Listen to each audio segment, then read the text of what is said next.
All right, and we are back. Week 7, the NFL season. We come right in. Malcolm, another rough week last week. 1-4, 3-2 for me. Your boy 4-1 is for struggling. yeah. Looking like I 4-1 don't for even Tucker. watch football. Tucker had a solid week.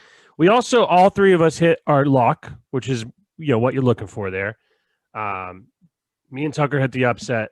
You had the Browns, which I thought would give the Steelers a bit of a better game. They just got their doors beat. The bad part is I didn't watch any of the games. I was fucking sleeping the whole time. Yeah. Just woke up like, what the fuck?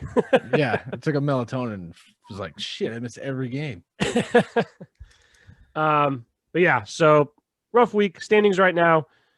Me and the community are tied at 18-12. I have 24 points. They have 22. You're at 14-16. So that rough week this week dropped you below 500. But it's still anyone's game right now. You're 4 games out. Still anybody's game. And we have a tough week this week with matchups. I was looking at the lines. It's not an easy week to pick this week. So yeah, no shit. We'll take a look at it here in a second. First off, breaking news just happened. Antonio Brown is signing with the Buccaneers. Eligible to play in Week 9 against the Saints. So that offense, man, they're gonna. You think that lock? I think that locks in the Super Bowl. I don't know. NFC's tough. But the way their defense is playing, they got to be the favorite out of the NFC right now. Mm-hmm. But we'll get into that on our weekly episode here in a few days. Let's start with the picks. We don't have a picker, as you can tell, this week. Our picker bailed. Omar, he's going to be on next week. I had my buddy Christian. He sent in some picks for the community this week. So we'll start with them. Christian has the Titans -1.5, the Chiefs -8, and the Patriots -2.5 as his regular picks. Malcolm, who do you have for your 3 regular picks this week? All right. Let me I got them down, but I forgot who they're playing, so let me just pull this back up. All right, so I got the Browns -3 against the Bengals, which divisional game still not really confident in, but I think they bounce back. Yeah, they should. Bengals looked good last week but blew that big lead, but yeah. I like that pick. I got the Packers -3.5, which I think is a crazy line. Insane line. That's my lock of the week. I'll just say that right now. That's an insane line. Yeah, you know what? Yeah, well, doesn't matter. Yeah, that's fine. And then I got Seattle -3.5. With I think it's Kyler Murray trying to do his best Russell Wilson impression. Cardinals. And that's my 3. I like all those. I think it's a good week for favorites. I like all my picks every week, and fucking terrible turns out. I like all the favorites this week. I don't see a lot of games on there where the underdog is a pick I'll be willing to make. My 3 picks, I have the Seahawks -3.5 as well. I think the Cardinals looked okay last week against the Cowboys, but that defense just I'm not sold on that defense, and I think Russell Wilson can go shot for shot with Kyler Murray. I think it'll be a shootout, but I think the Seahawks pull it out probably by a touchdown. I have the Bucks -4.5. The Raiders are going to be missing their entire offensive line. We saw what the Bucks defense did to the Packers last week and Aaron Rodgers.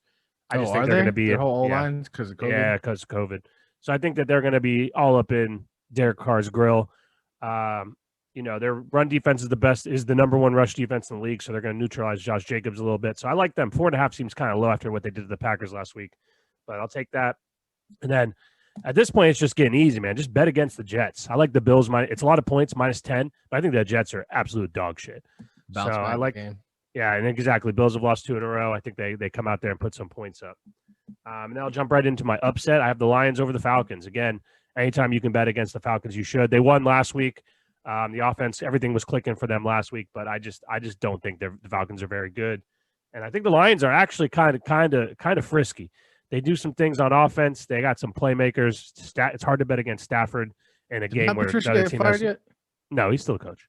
But it's hard to get against Stafford against a team with a bad defense. I think that Stafford's going to light them up. So I like the Lions to beat the Falcons this week. Who do you have as your upset pick? My upset's the Lions as well. I'm right there with you. Matt Patricia's got history with Atlanta too. I believe he was still on the Patriots. Yeah, I think so too.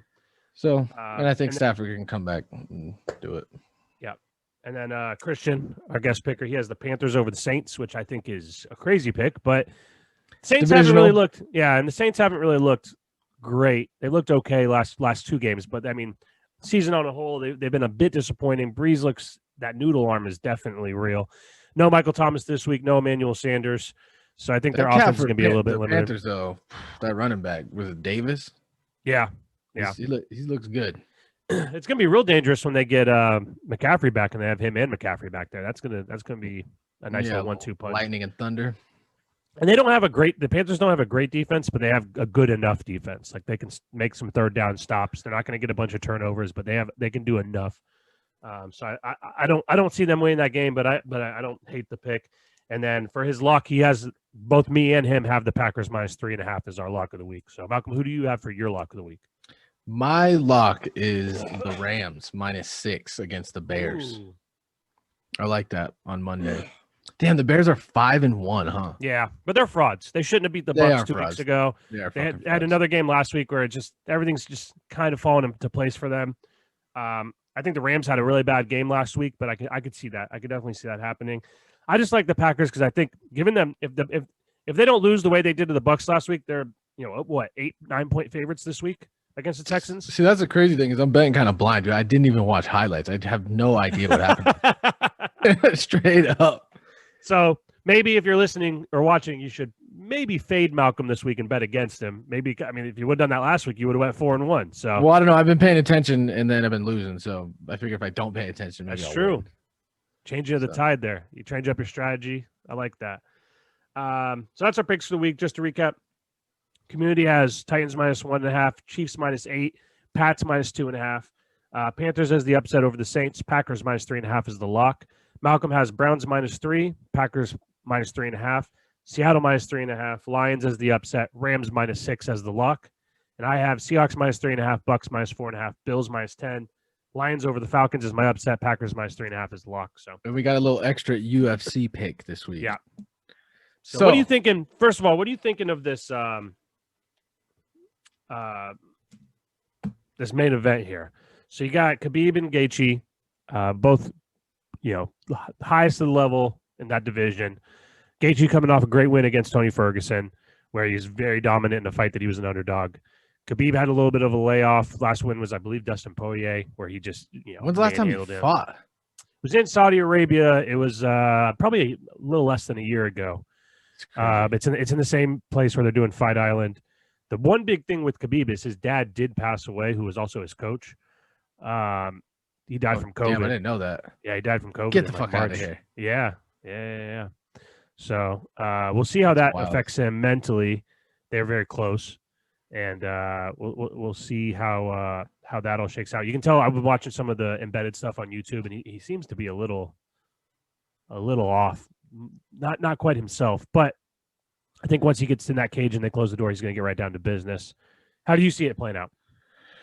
So I've been going back and forth on this. I mean, Gaethje's from Greeley, Colorado, which is probably like 15 miles from me. Yeah, I believe he's from Arizona, but he went to the college in Colorado. He went to Northern Colorado, I think. Yeah. No, Northern Colorado. I believe. I'm not 100%. I know he went to a college in Colorado, and he was a Division I All-American wrestler. So yeah. So I was like, he looked good against Ferguson. Looks like he's got some heavy hands. And then I was watching Khabib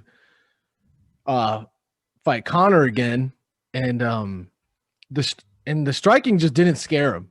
He was kind of, you could tell he was kind of ready for how McGregor fights. His wrestling was just so crazy dominant, dude. He locks in on the wrestling. So the thing with the McGregor fight is he took him out down almost right away, sapped all that. McGregor's kind of famous for not having the cardio. Like in his last few fights, he just wears very quickly. And if he doesn't knock you out right away, those shots, you saw it in both Nate Diaz fights. If he doesn't have that power in the first round, it kind of dwindles. And then when you wrestle someone and you get them on the ground and you sap that energy, you're just not going to be afraid of those shots anymore because they're just not doing as much damage.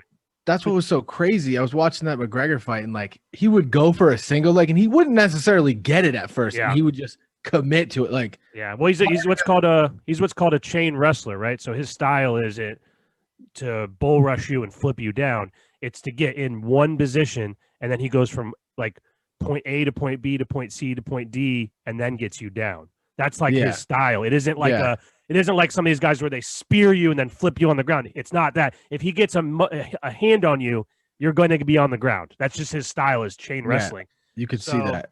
Yeah, if he gets in even the littlest bit, it's like it's over for you, you know? Yeah.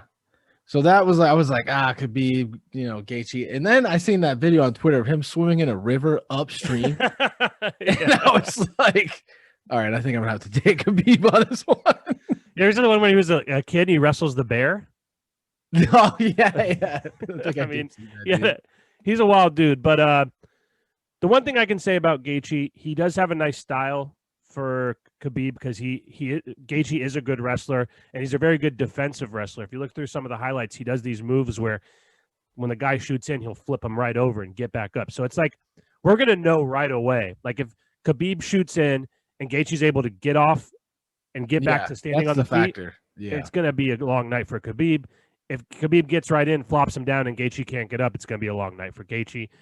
If Gaethje can keep it on the feet, though, if he can say, hey, negates the wrestling and is like, hey, this is where the fight's going to be, I think he has a huge advantage. Khabib is just he can stand there and strike if he has to, I guess, but his offensive output isn't very good. We saw it in the Ally Quinta fight. He just doesn't have the tools for that, which is why you see him a lot of times against these high-level strikers like he did with Conor, just immediately going for takedowns.